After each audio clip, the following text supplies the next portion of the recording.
नमस्कार दोस्तों, चलिए जानते हैं मध्य प्रदेश के तमाम बड़ी खबरों को केवल 5 मिनट में। लेकिन उससे पहले आप ये वीडियो कहां से देख रहे हैं, हमें कमेंट बॉक्स में जरूर बताएं। साथ ही वीडियो को लाइक करके चैनल को सब्सक्राइब जरूर कर दें। कार्यक्रम में कैदियों को गौशाला में सेवा कार्य कराया जाएगा। गुरु पूजन, भजन कीर्तन और प्रवचन होंगे। साथ ही कैदियों को भविष्य में अपराध न करने की शपथ दिलाई जाएगी। कृष्णा गुरु का कहना है कि जेल में बंदियों को अपने अपराध का बोध होता है और उचित मार्गदर्शन से वे अपराध से दूरी बना सकते हैं।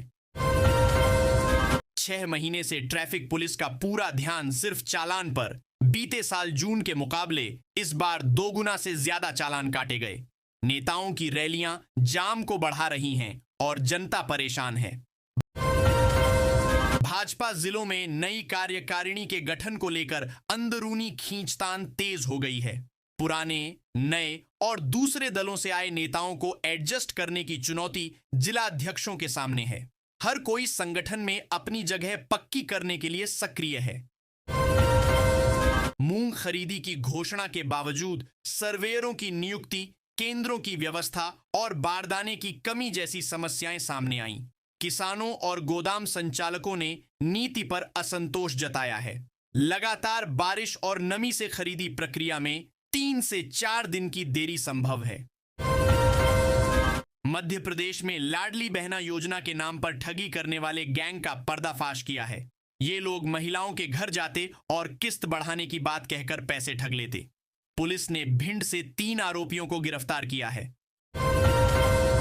तकनीकी जांच और सुरक्षा कारणों से इंडिगो ने इस फ्लाइट को रद्द कर दिया। एयरलाइंस की ओर से यात्रियों को 2 विकल्प दिए गए हैं। वे चाहें तो टिकट का पूरा पैसा वापस ले सकते हैं या फिर अपनी बुकिंग को अगले उड़ान के लिए रीशेड्यूल करा सकते हैं। मध्य प्रदेश हाई कोर्ट ने राष्ट्रीय स्वयंसेवक संघ के कार्यकर्ताओं, प्रधानमंत्री नरेंद्र मोदी और अन्य लोगों के अभद्र व्यंग्य चित्र बनाकर इन्हें सोशल मीडिया पर डालने के आरोप का सामना कर रहे एक कार्टूनिस्ट को अग्रिम जमानत देने से इनकार कर दिया।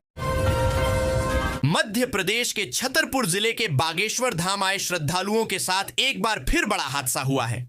इस बार गढ़ा गांव में स्थित एक धर्मशाला में सो रहे कुछ लोगों के ऊपर दीवार गिर गई, जिसमें 40 वर्षीय एक महिला की मौके पर मौत हो गई, जबकि 12 लोग घायल हो गए। स्कूली छात्र अगर बाइक या अन्य वाहन चलाकर स्कूल पहुंच रहे हैं तो अब स्कूल प्रबंधन की जवाबदारी रहेगी। एसपी प्रदीप शर्मा ने जिले के 120 निजी और शासकीय स्कूलों को सत्पत्र जारी किया है। इंदौर से रायपुर जा रही इंडिगो की फ्लाइट में अचानक हड़कंप मच गया। यात्रियों को फ्लाइट में अचानक जोर के झटके महसूस होने लगे। इसके बाद विमान की इमरजेंसी लैंडिंग कराई गई। साथ ही फ्लाइट रद्द कर दी गई और उसकी तकनीकी जांच शुरू हुई। मध्य प्रदेश सरकार की महत्वाकांक्षी लाडली बहना योजना से लाभान्वित होने वाली करोड़ों महिलाओं को योजना की 26वीं किस्त का बेसब्री से इंतजार है। वे इतनी खुश नजर आ रही हैं कि उनका उत्साह देखते बन रहा है। रक्षाबंधन के शगुन के साथ आने वाली 26वीं किस्त की राशि से कोई शॉपिंग करना चाहती है। मझगवां रेंज की मझगवां बीट के कक्ष क्रमांक 832 में बिजली लाइन के लिए संविदाकर के कर्मचारियों द्वारा वन भूमि पर गड्ढे खोदने की जानकारी हमारे सामने आई थी। इसके बाद मौके पर जाकर संबंधित व्यक्तियों से वन भूमि पर खंभे गाड़ने की इजाजत के संबंध में दस्तावेज मांगे, जिस पर उनके द्वारा 1 दिन का वक्त मांगा गया था। मध्य प्रदेश के दमोह के मिशन अस्पताल में फर्जी कार्डियोलॉजिस्ट द्वारा सर्जरी से 7 रोगियों की मौत के बाद राष्ट्रीय मानव अधिकार आयोग NHRC ने देश भर के कैथ लैब में काम करने वाले डॉक्टरों का सत्यापन कराने के लिए कहा है। आयोग ने केंद्रीय स्वास्थ्य सचिव को इस संबंध में निर्देश दिए हैं। जिले में खरीफ फसलों की बोवनी के बाद अब किसानों को मक्का की फसल के लिए यूरिया की जरूरत पड़ रही है, लेकिन सोसाइटियों में इस समय यूरिया नहीं मिल रहा है। वहीं निजी दुकानों पर यूरिया के साथ नैनो यूरिया और DAP भी जबरन दे रहे हैं, जो किसान नहीं चाहता है। मध्य प्रदेश के बैतूल जिले में मानसून एक बार फिर रफ्तार पकड़ चुका है। बीते 24 घंटों में जिले में औसतन 57.5 मिलीमीटर बारिश दर्ज की गई। जिसमें घोड़ाडोंगरी में 138 मिलीमीटर और सारणी में 156 मिलीमीटर तक पानी गिरा।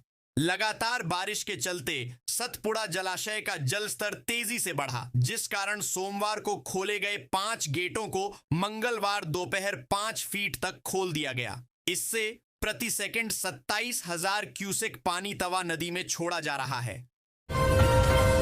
एमपी हाई कोर्ट ने तर्क सुनने के बाद याचिका का निराकरण करते हुए आदेश दिया कि मुख्य सचिव और सभी विभागों के प्रमुख सचिव सुनिश्चित करें कि मुख्य पीठ द्वारा वर्ष 2023 में दिए गए आदेश का पालन सुनिश्चित किया जाए। इस आदेश के बाद अब प्रदेश भर में चौराहे और सीडीडीडीएचकों पर प्रतिमाएं स्थापित करने पर रोक लगेगी। मुख्यमंत्री लाडली बहना योजना की करोड़ों लाडली बहनों के लिए खुशखबरी है। जल्द ही योजना की 26वीं किस्त आने वाली है। खास बात यह है कि इस बार मोहन सरकार की घोषणा के अनुरूप योजना की तय राशि 1250 के अलावा बहनों के खाते में शगुन के तौर पर 250 रुपए अतिरिक्त भेजे जाएंगे। इसके साथ ही 26 लाख बहनों को सिलेंडर रिफिलिंग के लिए राशि दी जाएगी। अपने घर को सुंदर और खूबसूरत बनाने के लिए लोग होम इंटीरियर डिजाइन ढूंढते रहते हैं, जिसके हर साल नए ट्रेंड्स आते हैं। इससे घरों को और भी अधिक स्टाइलिश बनाया जा सकता है। यदि आप भी अपने घर को नया लुक देने का प्लान बना रहे हैं या फिर नया घर बनवाने की तैयारी में हैं और उसका इंटीरियर आकर्षक बनाना चाहते हैं, तो आज का आर्टिकल आपके लिए है। कांग्रेस नेता ने कहा कि उनके मुख्यमंत्री काल में उन्होंने जो नीतियां बनाई थीं, उस समय भाजपा ने उनकी खूब आलोचना की थी, लेकिन जब वो सत्ता में आई तो उन्हीं योजनाओं से लाभ लेकर प्रचार कर श्रेय भी लिया। उन्होंने आरोप लगाया कि भाजपा नेता ठेकेदार और दलालों की भागीदारी में भ्रष्टाचार का धंधा खूब फल फूल रहा है। भारतीय रेलवे का इतिहास काफी ज्यादा पुराना रहा है। आजादी के पहले से ही हमारे देश में ट्रेनों का संचालन शुरू हो गया था। यहां प्रतिदिन 1300 से भी अधिक ट्रेनें चारों दिशाओं के लिए चलती हैं। इनमें से कुछ ट्रेनें लंबी दूरी के लिए रवाना होती हैं, तो कुछ ट्रेन ऐसी भी हैं जो बहुत ही छोटी दूरी को नापती हैं। रेल बहुत ही सस्ता, फायदे और आरामदायक माध्यम माना जाता है। लोग बहुत ही कम पैसे में अपने मंजिल तक आसानी से पहुंच पाते हैं। बिहार के पेंशन धारकों के लिए काम की खबर है। बीते दिनों राज्य की नीतीश कुमार सरकार ने बुजुर्ग, विधवा और दिव्यांगों के पेंशन में वृद्धि की थी और राशि को 4 से बढ़ाकर 1100 कर दिया था और कहा था कि जुलाई से सभी पेंशन धारकों को बढ़ी हुई पेंशन का लाभ मिलेगा। अब पेंशनधारियों को बढ़ी हुई पेंशन का इंतजार है। चातुर्मास में सोना और चांदी के दामों में बदलाव का क्रम जारी है। अगर आप आज सोना या चांदी खरीदने की सोच रहे हैं तो पहले ताजा भाव जान लें। आज सोने के दाम में 550 प्रति 10 ग्राम का उछाल आया है। हालांकि चांदी के रेट में कोई बदलाव नहीं आया है। नई कीमतों के बाद सोने के दाम 980,000 रुपए और चांदी के भाव 1 लाख पार ट्रेंड कर रहे हैं। यूपीएससी सिविल सेवा परीक्षा को देश की सबसे प्रतिष्ठित और चुनौतीपूर्ण परीक्षाओं में से एक माना जाता है। लाखों युवा इस परीक्षा के माध्यम से अपने प्रशासनिक सेवा के सपने को साकार करने का प्रयास करते हैं। प्रतिस्पर्धा अधिक होने के कारण अभ्यर्थियों को भारी तनाव का सामना करना पड़ता है। कई बार लंबी तैयारी के बाद भी सफलता न मिलने पर अभ्यर्थी अवसाद में चले जाते हैं